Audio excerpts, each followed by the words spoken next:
эти приехали.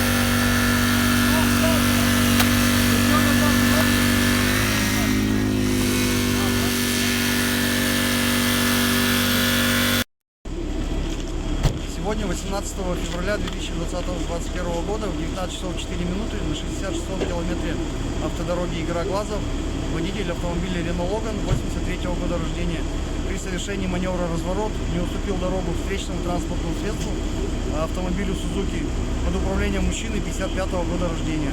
В результате произошло столкновение. В результате ДТП погибла пассажирка Renault Logan, находившаяся на переднем пассажирском сидении.